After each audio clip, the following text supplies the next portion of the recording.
Hey everyone, my name is Ali and welcome to my knitting podcast.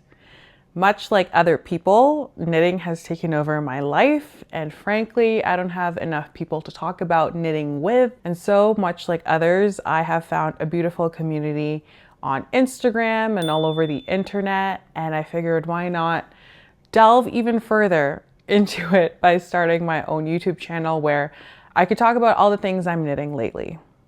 Quick introduction about me. I'm Canadian. I live near the beautiful Rocky Mountains, and I started knitting because I moved out of the big city of Toronto and I said, I need a brand new hobby, so why not try it out? And so here I am, and it has completely taken over my life. Currently, I am on maternity leave. In fact, I'm filming this while I believe he turns 8 months tomorrow. So while my 8-month-old baby finally takes his bedtime. So I could finally talk out loud without having to whisper, hence why I'm filming during the nighttime. I'm really excited to do this. So we'll do the typical podcast fashion of knitting podcast where, I don't know, we'll talk about what I'm wearing, what I've finished, my finished objects, works in progress, and any acquisitions I might have, which in this podcast I do. But before we delve into all that stuff, I guess I want to share why I started this channel. No one really tells you about the violent jump you're going to have between each project. It really occurred to me actually when I knitted this sweater. This is the LYS V-neck pullover, and I've now knitted a second one. And there's a dramatic shift between the mistakes I've made with this one and now the second version that I've made. And so I wanted to have this channel so that I can also reflect on the skills that I've learned and also share with you like the mistakes in my own knitting that I've noticed. I've only been knitting for about 1.5 years, but I'm learning that it's not really about the length of time. It's all about the number of projects that you get under your belt. And so here I am on YouTube, sharing with you the things I've created, but also sharing with you some of my thoughts on the patterns and also some of the skills that I've learned along the way. All right, let's get started with what I'm wearing. Today, I am wearing my very first ever sweater. This is the first sweater I had ever knitted.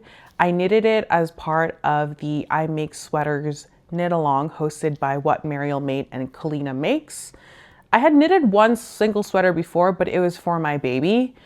And I feel like I kind of cop out with exploring brand new garments and saying it's just for my baby because frankly, babies grow out of it and they might not necessarily be wearing it for pure function. You know, like babies will get hot, things will get dirty. So it's easy if it's not the best sweater, I can easily like take it off. And so when Mariel and Kalina announced that they were going to have this knit along, I decided to join to have the accountability to finish my very first sweater. So this is the LYS V-neck pullover by Ozetta. I knitted it in a size 2XL. It's also knitted in fisherman's wool in the color, I believe it's called Nature Brown. As usual, if there's anything wrong, I will write it down on the screen somewhere and correct it in post. I purchased this online through Fabricville, and I had been looking for this yarn after seeing it all over Instagram. A lot of people were mentioning that this is a nice rustic yarn, but also very affordable. And so I opted for something affordable since it was my very first sweater. I didn't want to ball out my first sweater because I know that there's going to be mistakes. And I noticed that fisherman's wool, although I think in America or in the States, it's very easy to see in person. It's essentially impossible to find in person where I am in Canada. And so I bought it online from Fabricville. Any other notes about this sweater other than the mistakes that I've learned along the way? I couldn't believe how drapey this would have been. Because it was my very first sweater, I was more used to like retail sweaters that were quite thick and heavy and obviously finely knit because it used like a knitting machine probably. And so when I had finished this, I was a bit shocked with how thin it felt and also how drapey it was.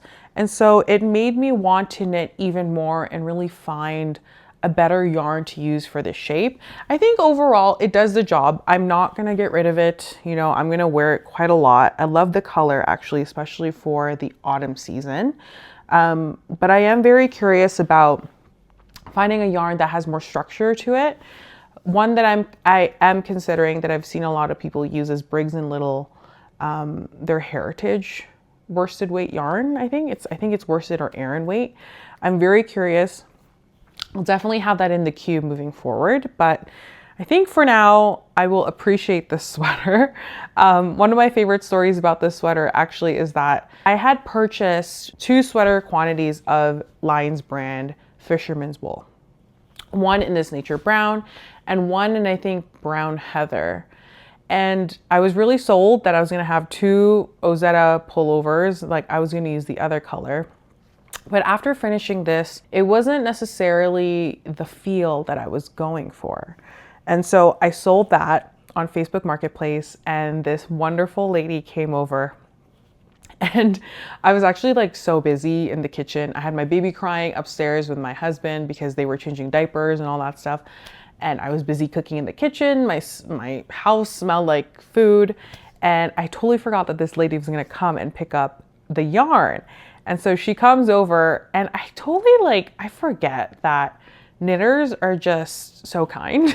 So she rang the doorbell and I thought she was like trying to sell something to me, but it turns out she was there to pick up the yarn. And what's so funny is, you know, typically on Facebook Marketplace, you kind of just like give them the product. But this lady, she actually like came in and she was like, show me what you knit with this yarn. And so I came down and I showed this to her. And I said, I want you to know that this is the very first sweater I had ever knit. And there's a hole in the back. This was at the time because it was my first sweater. I didn't think about really closing that hole or seaming it up. I kind of just like finished it, blocked it, and called it a day.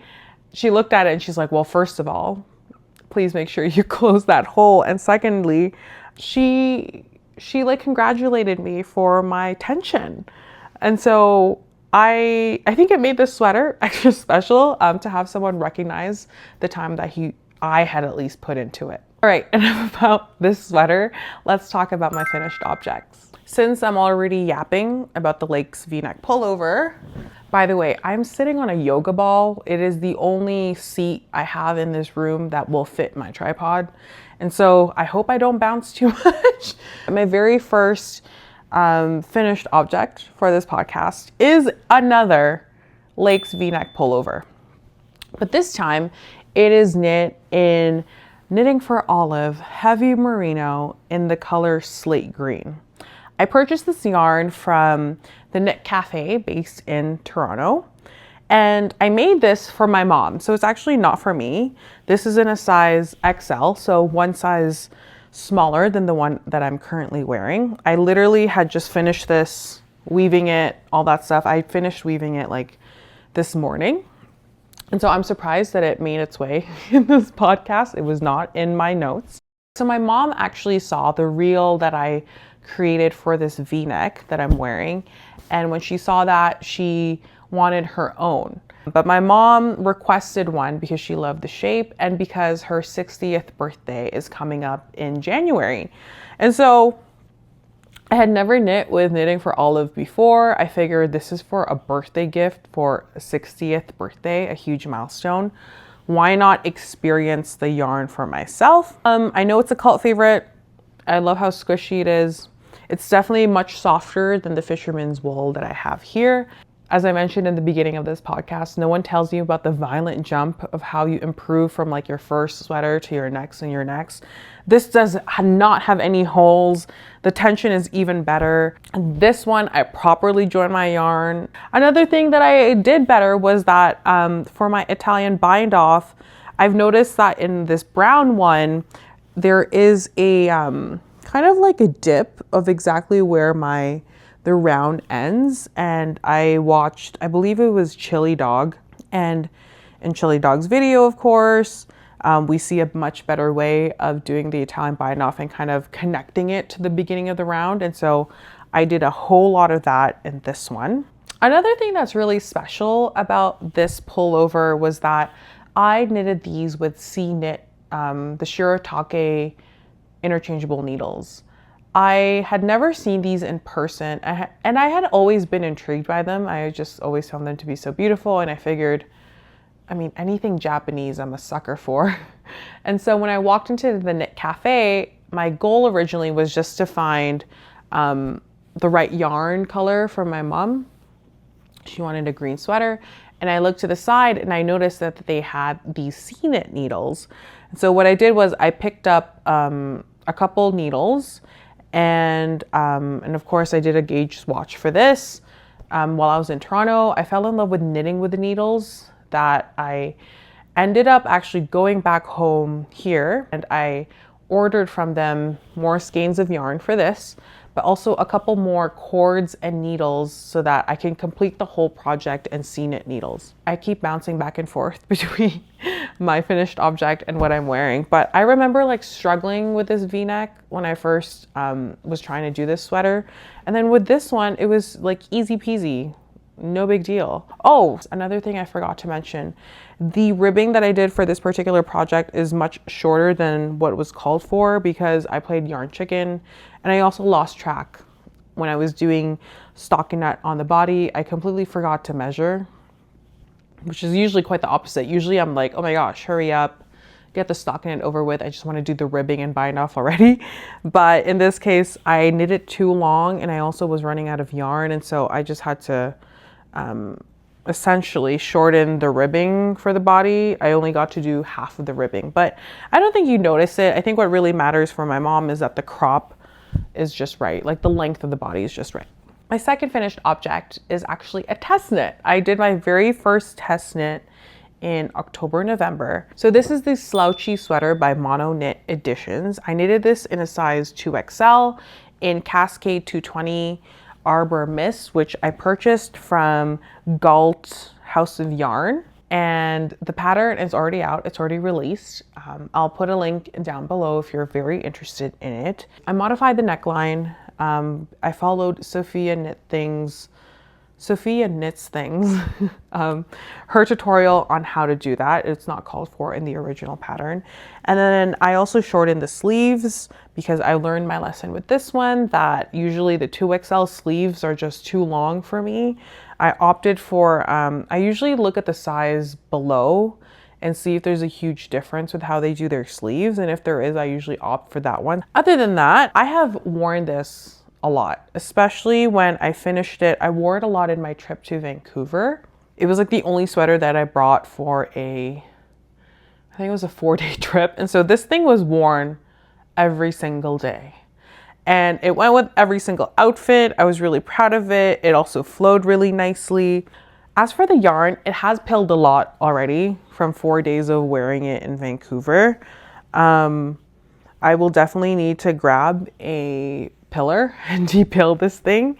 But one thing I've noticed, the difference between the feel of the fisherman's wool that I'm wearing right now and a Cascade 220 is that it has that weight that I was expecting from this one. This one is quite light. Actually, I should compare and see. I feel like even knitting for Olive is light. All right, last finished object are some socks. These are the socks from, I believe, the October Cuff Club Volume 2 from Summerly Knits. I knit these in Ancient Yarns Socknado. They are a local dyer to me, and honestly, it is my favorite sock yarn. I find that it's very squishy in a nice way and thick. They keep my feet warm and it doesn't pill much. And so I think I'm gonna just keep buying that. And another thing that I love about their yarn is that when I wash them, because it is super wash merino, when I wash these in the washing machine, and I even like dry it because I have no time to be precious about my socks. When I put them in the dryer, they come out just as beautiful. I have a few other pairs of knitted socks that I have knitted with like Cascade 220 or Cascade Heritage, I think, and I already see quite a lot of pilling, and it's kind of like misshapen, but Socknado, always just as good as new. I knit these, I believe, in the size large based on Summer Lee's basic pattern where I cast it on 72 stitches. Yeah, so I had used a cable needle for the cuff. I found that I had struggled a lot with the cable needle or not having a cable needle. I was just using like another DPN and it was just far too long while having magic loop. And so I did purchase the Coco Knits cable needle to help me with it. And it did. All right, that's everything for my finished objects. Let's move on to my whips. My very first whip is a sock. This is a 5x1 sock knit in Isayer's sock yarn, which has some alpaca in it. I had purchased this yarn from Fia Fia based in Halifax, Nova Scotia. And I have completely forgotten that 50 grams can only get you like usually one long sock. 50 grams has given me before like a pair of shorty socks, but I forgot that 50 grams is not enough for me to have like longer socks. And so I had to order some more from Fia Fia. These are self-drafted. I just did 5x1, so 5 knits, 1 purl. And then I used the Shadow Wrap Heel by Earth Tones Girl. It's not really my favorite heel, but I really wanted to opt for something that was simple for this so that I just felt like the heel flap and gusset would not look cute with these. The sad story with this was that I was knitting and then I realized I didn't have enough yarn. This is like the second attempt at the first sock. I only clocked in that I wouldn't have enough for the second sock. I said, why don't I just even lengthen the leg even more? At this stage, my package had already arrived from Fia Fia for the second skein. And I was trying to unpick it to knit up. And it's such a sticky yarn that it was just a pain in the butt to frog and to re-knit the cuff. And so I just have this sad thing that hopefully one day I will have the patience to frog. And in the meantime, I worked with the 20 grams I had left plus the brand new skein of yarn, and I literally split that amount in half. And I'm just gonna commit to knitting with that much. Whatever I get is whatever I get. All right, my second whip is an Olga sweater. I feel like an Olga is essential if you are gonna start a knitting podcast. I'm knitting this in Pure Gint in the color Pine Green and also in the natural almond tweed shades. I purchased the yarn from Galt House of Yarn and also Needles in the Hay. I literally just started it this week. I only have the back for that. Let's talk about some acquisitions. My very first one is quite simple, but just wanted to share with others what it is. So this is the sample card from Waxwing, another Canadian company. I was really intrigued by them because I had loved the branding. If it's branded nicely, I'm a sucker for it. And I don't see sample cards quite often. I wish more companies did this, but there were so many shades online that I was interested in, so many colors of the yarn. And so I just like ordered one for $3 so that I could see it in person myself. This particular one is for their yarn Cedre, and so many colors are speaking to me, honestly. I will keep this in my knitting. Why do I keep touching the yarn? I will definitely keep this and consider ordering from them. They definitely do cones. I just haven't thought of yet like what project to get. But for instance, like this lime-ish yarn is calling out to me called Pré. There's also Marais. I'm assuming these are like French because it's Cedre. I'm a sucker for green. It's my favorite color. Second acquisition, very simple. I got sock blockers. Very basic, but I bought these from Flying Squirrel. They're based in Waterloo, Ontario. My local store has these, but they only have them in the largest size, which are typically not for my feet. And so when I finally found that flying squirrel had them, that someone actually had them, I just grabbed a pair. I really wanted to see my socks be beautifully blocked, so I treated myself. And finally, I mentioned earlier that I went to a trip in Vancouver and I purchased a bunch of buttons. Originally, I had gone in because number one, I was watching Knitting with Ev. I think it was for her video where she was sewing a skirt. But regardless, she went to this store called DressSew in Vancouver, in downtown Vancouver, and she had shown like this beautiful wall of buttons. And I had never seen such a beautiful thing before. And so I headed over, in my trip. I said, I am a hobbyist. I must go and see these buttons. Have I ever knitted anything that required buttons? No, but now I must. So I originally came in for red buttons. That was my main goal. I really wanted red buttons because I really want to knit like a button slip over or a vest, a red one specifically. And I was like, you know what? I'm gonna need buttons for that. And so I might as well choose from the selection of the best buttons that I know of.